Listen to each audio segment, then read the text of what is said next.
Picture the scene inside the cabin of a JetBlue flight leaving Cancun last month. Drinks are on tray tables, passengers are dozing off, maybe watching a movie. It's the definition of a routine flight. Then without a single warning light or a hint of turbulence, the floor simply drops out. The aircraft violently plunges, throwing passengers around the cabin with enough force to send 15 people to the hospital.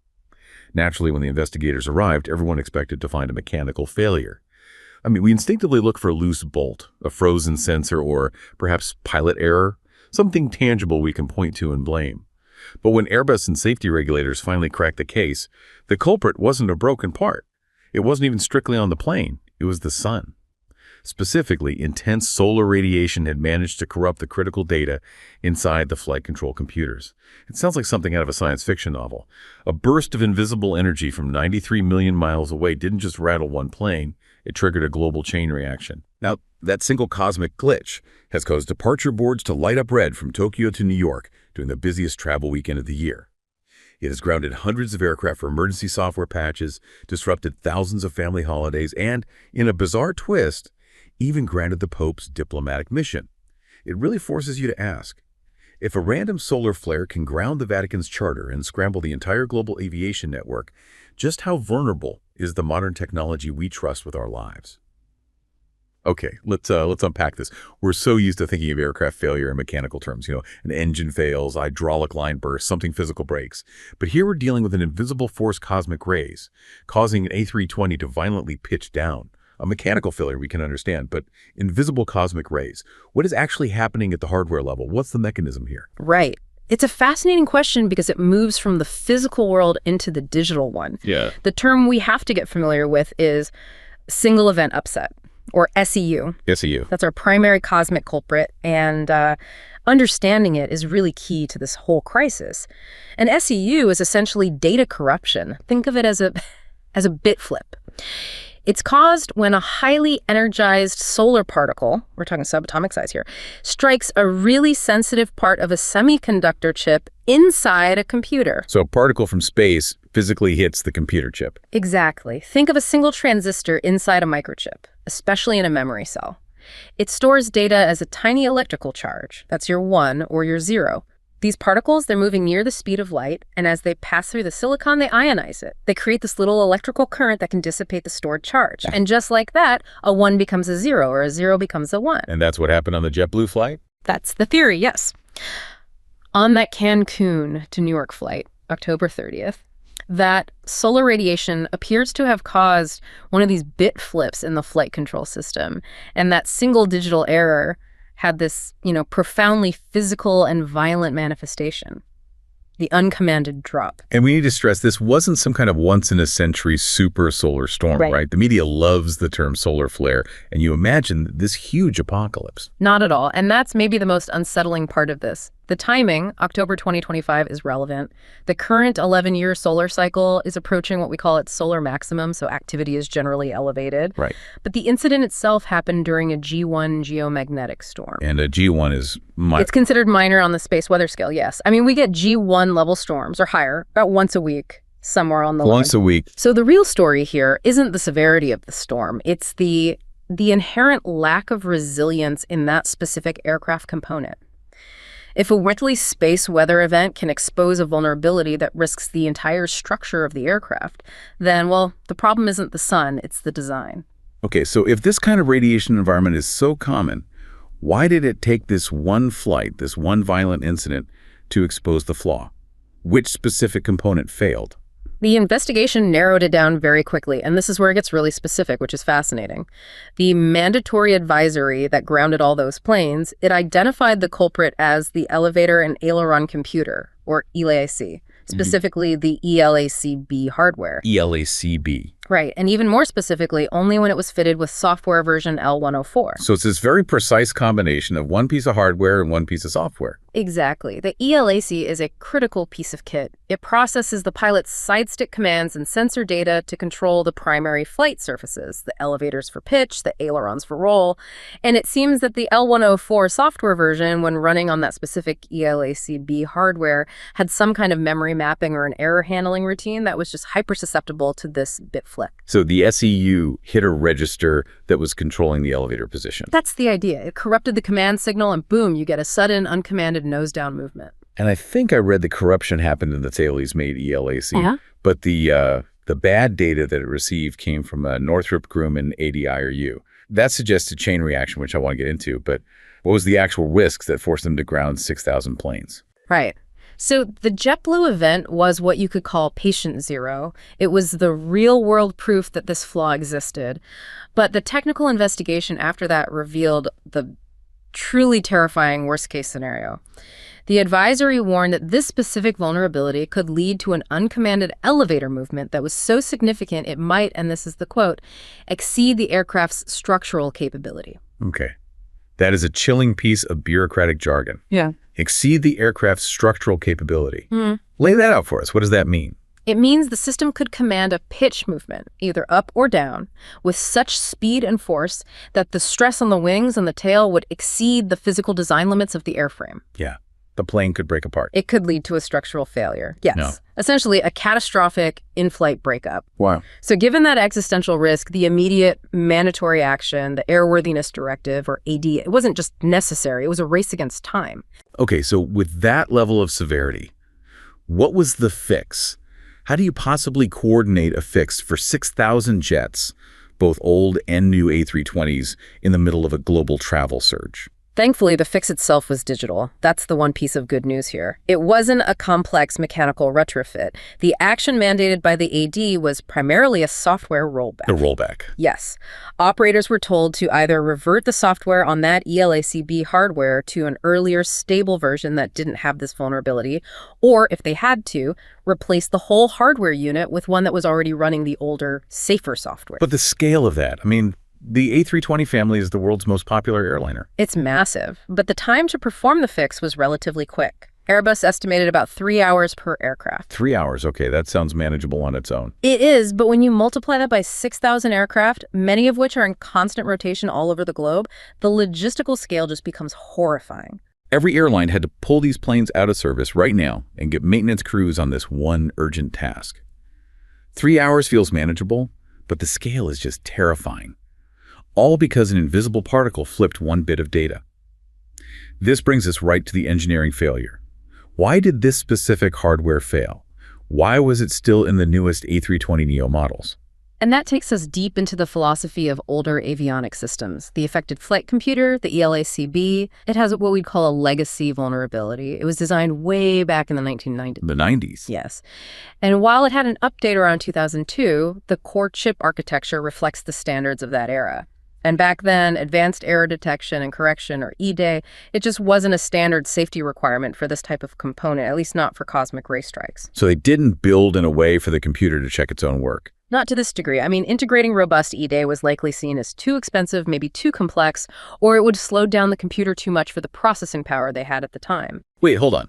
You're saying a critical flight component in the newest generation of Airbus aircraft, the A320neo, is relying on a core design from the 1990s that lacked this error correction because it was too expensive 30 years ago. That feels like a profound lapse. Why would you carry such a known weak point forward? That is the million-dollar question that regulators are asking right now. When a manufacturer introduces a new variant, like the A320neo, they rely heavily on carrying over components that already have certification. This concept called grandfathering. Right, exactly. Recertifying every single computer, especially something as complex as the ELAC, is astronomically expensive, and it takes years. The industry assumption was, and generally still is, that if a component has a solid safety record over decades, it's safe to keep using. But something changed. Two things changed. First, the radiation environment is a bit more intense as we near solar maximum. But second, and this is the key, that L104 software update likely changed how the ELACB accessed a critical block of memory. It made that memory block uniquely exposed to an SEU for the very first time. The software change was the trigger that exposed a 30-year-old hardware deficiency. Okay, can you clarify the technical terms? We hear EDC and ECC. They sound similar. What's the distinction? They're related, but they operate at different layers. EDAC, error detection and correction, is the big picture. It's the system concept, the design philosophy that says your critical systems must be able to find and fix errors automatically. It's a safety requirement. Yes, whereas ECC, or error correcting code, is the specific algorithm you use to implement EDAC, especially in memory. ECC works by adding extra bits, called parity bits, to the data. These extra bits allow the system not just to see that an error happened, but, and this is crucial, to identify and correct a single bit error, like an SEU on the fly, instantly. I see. And modern memory chips, the kind in our phones and laptops, they're more susceptible to this. Highly susceptible, especially high-speed static RAM, or SRAM. Yeah. Modern transistors are incredibly small. The smaller they are, the less electrical charge it takes to represent a 1 or a 0. So it's easier for a cosmic ray to flip it. Much easier. It only needs to deposit a tiny amount of energy. These older computers, lacking those robust ECC features, were just sitting ducks for that one particle hitting the wrong spot at the wrong time. I always thought these systems had backups for their backups, redundancy. Yeah. How did the whole system get compromised if there were multiple computers processing the commands? They absolutely did have redundancy. But this incident highlights the immense danger of what we call a common mode failure. A common mode failure. Right. So for pitch control, the system has 3 independent Air Data Inertial Reference Units, or ADRUs. These are often made by Northrop Grumman. They all feed information, altitude, speed, angle of attack to the 3 flight control computers, the ELACB. For 3 of every... Yes, but the system failed because of a complex fault chain. The initial data spike was likely an SEU hitting an ADRU, but the critical error was made by the ELACB from Thales, which improperly handled the spike data from the ADRU. It misinterpreted it as a valid command. If the ELACB software had been designed to filter out or ignore such an impossibly fast data spike, the incident wouldn't have happened. So the flaw wasn't just the bad data, it was the ELACB's reaction to it. Exactly. And that's why the fix, the software rollback, targets the ELACB software, not the ADRU itself. So the problem was that all the redundant parts, even though they were physically separate, shared the same software logic. The same bad input caused the same catastrophic error across the board. That sounds terrifyingly fragile. It is, and that's where the principle of dissimilarity comes in. It's a hallmark of extremely high-integrity systems. Dissimilarity. If you use identical redundant units, you protect against random statistical failures, like an SEU or hardware wearing out. But you do not protect against design flaws, the bugs that are baked into the hardware or software from day one. Dissimilarity means designing systems that do the same job but use completely different logic. Maybe different programming languages, different microprocessors. You build them differently on purpose. Exactly. Take the Eurofighter Typhoon. Reports suggest that for some of its systems, they have teams design them in complete isolation. They can't communicate or share code. This ensures that the design flaws in System A are different from the flaws in System B. It makes it mathematically improbable that both would fail from the same bug at the same time. So just to get this straight, redundancy, like having 3 computers, handles random errors like an SEU. Dissimilarity, having 3 different computers, handles design bugs. That's the perfect way to put it. The Airbus system had high redundancy, but it suffered from a lack of dissimilarity in its critical error handling logic. That L104 software flaw was a bug, and it was replicated on every plane that had it. It really seems like commercial aviation is playing catch-up here. What does a satellite, for instance, flying way higher in a much harsher environment do differently? Well, satellites live in the vacuum of space outside our protective atmosphere and magnetic field. The radiation environment is orders of magnitude worse. So their countermeasures are way more expensive and way more expensive. How so? Architecturally, they use extensive triple modular redundancy, or TMR, sometimes even 5 independent systems for manned spaceflight. TMR uses 3 processors running in parallel, and a voting circuit compares the outputs. If one gets hit by an SEU and spits out a bad result, the other 2 outvote it, and the system corrects itself instantly. No interruption. And what about the physical parts themselves? Physically, they use specialized components. Historically, this meant expensive, rad-hard parts, radiation-hardened. And this gets back to the transistor size.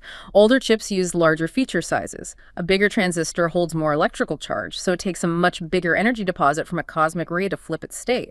It's naturally less sensitive. So the modern drive for smaller, faster, more efficient chips makes them inherently less radiation-hardened. Precisely. The trend in modern manufacturing is, in a way, at odds with radiation safety. For the space industry, this means they often have to use TMR as a workaround on modern CPUs, and they even disable vulnerable high-speed parts like the CPU cache, which really hurts performance. And the Airbus ELAC. The ELAC was a mass-produced commercial design. It operated without those expensive architectural or component countermeasures.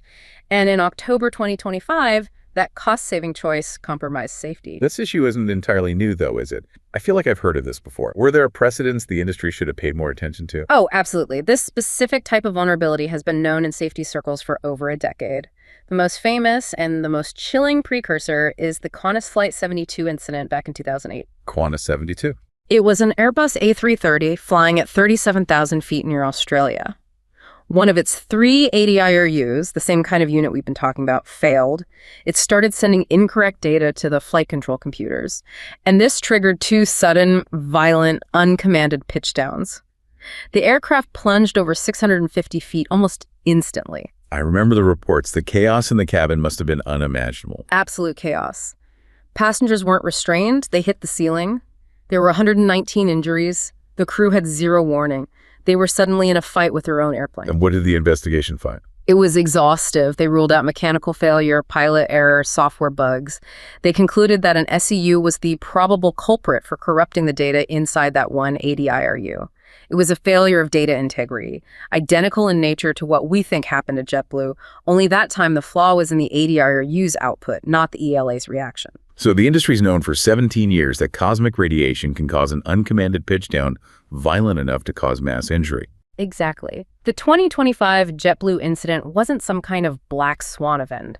It was a known systemic risk that was, waiting for the right conditions to reappear. Which brings us to the global safety net. It's one thing for Airbus engineers to find the problem. It's another thing entirely to coordinate the emergency grounding of 6,000 planes flying under dozens of different flags. This is where the regulatory machinery has to spin up instantly. And that's a complex but thankfully well-rehearsed dance of global aviation safety. The coordination happens mainly between the European Union Aviation Safety Agency, EASA, and the U.S. Federal Aviation Administration, the FAA. And how does that work in a crisis like this? Who takes the lead? It's governed by something called the Technical Implementation Procedures, or TIP. Because Airbus is a European manufacturer, EASA is designated as the authority for the state of design. State of design, okay. So when EASA determines there's an unsafe design condition, like this SEU vulnerability, they're the ones who issue the Mandatory Airworthiness Directive, the AD. The FAA then acts as the validating authority. So EASA issues the order, and the FAA validates it and makes sure U.S. airlines comply. In essence, yes. But the TIP mandates a very specific, timely exchange of data to make that happen fast. EASA has to give the FAA everything: the number of affected aircraft worldwide, the estimated labor hours and costs for the fix, copies of all the service bulletins. This mandatory info dump allows the FAA to quickly issue its own matching AD, ensuring there's no gap in the global safety net. That still seems like a massive logistical challenge. I mean, getting 2 huge bureaucracies on different continents to agree on an urgent fix under immense public pressure must create some friction. Oh, there's always friction, especially with software. One area where it gets complicated is with something EASA requires called operational suitability data, or OSD. OSD, what's that? It's basically everything related to how the humans interact with the plane after a change. Pilot training syllabuses, maintenance crew training, simulator data. So if the software rollback changes how the plane handles, even subtly, pilots need to be trained for it. Precisely. And the FAA doesn't have a direct equivalent to EASA's OSD system. So in this urgent AD, the FAA had to rapidly review EASA's OSD package to make sure any associated training requirements were compatible with U.S. standards.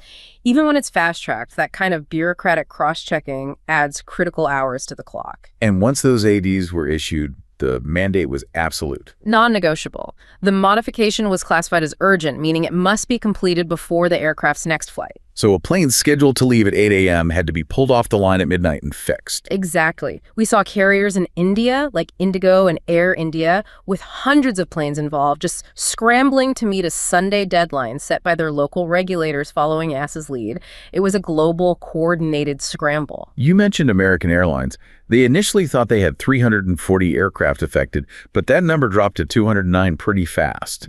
How do they do that kind of triage so quickly? That's a great example of modern fleet management in a crisis. The initial 340 number was likely every A320 family jet in their fleet, the potential risk pool. But they use incredibly sophisticated maintenance tracking software. They can instantly cross-reference two databases, which specific planes have the ELACB hardware, and which of those are running the L104 software. So they could digitally tag the 209 confirmed vulnerable planes in minutes. The rest were probably running older, safe software. That kind of high-speed digital audit lets them isolate the risk and keep the non-vulnerable planes flying, which mitigates the chaos. Let's pivot to that chaos, the real-world consequences. We talk about ADs and 3-hour fixes, but the human and economic impact of grounding 6,000 jets and the timing. The timing was just catastrophic. It hit as the U.S. was entering its absolute busiest travel period, the Thanksgiving holiday week. My worst possible time. You have this mandatory fleet-wide grounding colliding with peak passenger volume. It's an instant recipe for severe disruption. The airports were already straining, and this just created a backlog that rippled through the entire global network. Can we put some numbers on that? How bad did it get? It was immediate and widespread. On a single day during that rush, over 3,700 flights in the U.S. alone were delayed. Nearly 100 were just canceled outright. And internationally, you saw the same story. All Nippon Airways in Japan canceled 65 domestic flights. Air France canceled dozens across Europe. In India, Indigo had 200 aircraft affected. Air India, another 138. It was an immediate schedule collapse. And this even reached into the world of geopolitics, right? The story about the Pope is just bizarre. It's a perfect anecdote for how universal this was. Pope Leo XIV was on his first foreign trip, flying on an ITA Airways A320 Neo charter. Modern plane. A modern plane, which also had the vulnerable L104 software. It was grounded in Istanbul mid-trip, and you can't just swap out the papal plane. So Airbus technicians and the necessary tools had to be flown to Istanbul specifically to perform the updates so his diplomatic mission could continue. It shows that no one was immune. Let's talk about the money. What's the economic burden here? The fix is short, but the costs that fall on the airlines must be enormous. Cripplingly so. It hits them from multiple angles. First, direct labor cost. Massive overtime for maintenance crews, the cost of flying technicians around the world. Second, and this is the big one, is the operational hit. A grounded plane isn't earning revenue. And then you have passenger compensation. In Europe, under EU Regulation 261, airlines have to pay passengers substantial sums for these kinds of controllable cancellations. And this all comes at a time when the industry is already struggling. Exactly. Airlines are dealing with supply chain disruptions, rising costs, a backlog of 17,000 aircraft on order. This incident just poured gasoline on an already burning fire. Does an emergency like this also stress the physical supply chain? I mean, even a software fix needs tools, maybe some replacement hardware. Absolutely. When 6,000 aircraft all suddenly need the same software tool or the same certified replacement part at the same time, it creates a demand spike. The spare parts inventory just isn't built for. The supply chain has been fragile for years. So pulling hundreds of certified ELACB replacement units out of the pool to fix these planes means those spares aren't available for routine maintenance tomorrow, which just perpetuates the headache. And finally, what about the reputational hit for Airbus? The A320 is their crown jewel. How do you recover from a flaw that risks the structural capability of your most popular plane? The reputational risk is severe. Crisis management is everything. The Airbus CEO, Guillaume Ferry, he immediately issued a public apology acknowledging the significant logistical challenges. You have to get out in front of it. You have to. But the underlying story is still damaging. The average person just hears two things. An invisible threat from the sun can take down a plane's controls, and a brand new A320neo is using a computer chip from the 90s. That really undermines the perception of the A320 as the benchmark for modern, reliable travel. It puts a lot of pressure on them. So we've taken a deep dive today into a story that really spans 93 million miles from the sun right into the cockpit. It involves invisible energy, decades-old software decisions, and the immense machinery of global safety. It's such a powerful illustration of the vulnerability of these complex systems. The lesson here is that a flight is only as robust as the weakest link in its digital chain. In this case, a single bit of data that wasn't protected from an energy source millions of miles away. It reveals this perpetual, incredibly complex commitment required to keep us safe in the air. Safety isn't a destination. It's a constant process of adapting against these invisible forces. Our reliance on computers means the stability of a flight, and the entire global travel economy can hinge on protecting just a few bits of data. And that cost isn't just in dollars, it's in regulatory complexities, supply chain strain, and passenger confidence. The industry now has to invest in making things like dissimilarity and true rad-hard technology standard, not exceptional, for all critical flight systems going forward.